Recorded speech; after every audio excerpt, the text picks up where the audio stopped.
and former director of the CDC, Tom Friedman, had the president not responded so quickly, we would not have been prepared as we are, and more lives would have been lost. I'm incredibly disappointed in the politicization of this COVID-19 response. The 24/7 criticism the president is undergoing is unwarranted at a minimum and absolutely maligns the hard work done over years as our nation's doctors and scientists at places like the CDC, the NIH, the FDA, the HHS, DHS, FEMA, and DOD have prepared for just such an eventuality. Make no mistake about it, this virus is a serious problem. But that concern was immediately shown by our president as evidenced by his historic response. And I'd like to take a second to correct the record.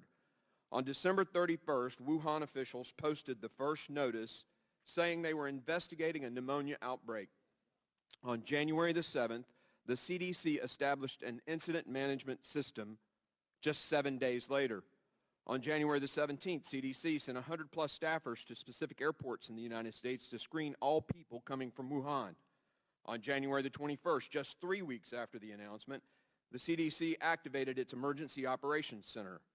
On January the 29th, the President established the Presidential Task Force. On January the 30th, still less than a month from the initial announcement, the State Department issued a do not travel warning to China.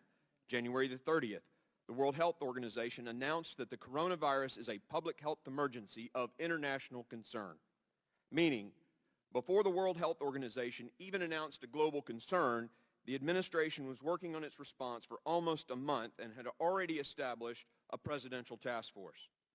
On January the 31st, to the cries of racism, President Trump proactively suspended entry of foreign nationals who'd been to China in the last 14 days. On the 31st, the president issued quarantines and, through Secretary Azar, a public health emergency for the entire nation. On February the 11th, the World Health Organization named the virus COVID-19. Let that sink in. The administration's first response a week after the Wuhan announcement. The virus hadn't even been named by the World Health Organization yet. It isn't named until day 42. Meanwhile, the CDC, the NIH, and all the agencies of our scientific community with acronyms that boggle the mind have been working feverishly to sequence the RNA of the virus, get its proteins, messenger RNA sequenced, and get a vaccine going.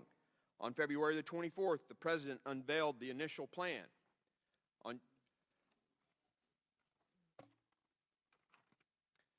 Yet, according to the leadership of the other party, our president has failed us. Months of response, and yet they're accusing our president of failing us. On February the 26th, the president appointed the vice president to head the whole of government response. That appointment is in keeping with the 2015 Obama-era Blue Ribbon Panel on Biodefense. On February 29th, 60 days after the Chinese announcement, sadly, America lost its first victim to COVID-19.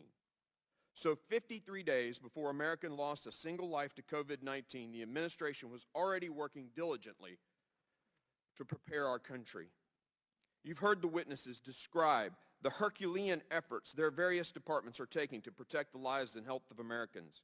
I want to thank the dedicated men and women of CDC, NIH, FDA, HHS, DHS, FEMA, and DOD for the years of work that has gone into preparing for this type of effort, and their tireless 24/7 response since the announcement just 71 days ago.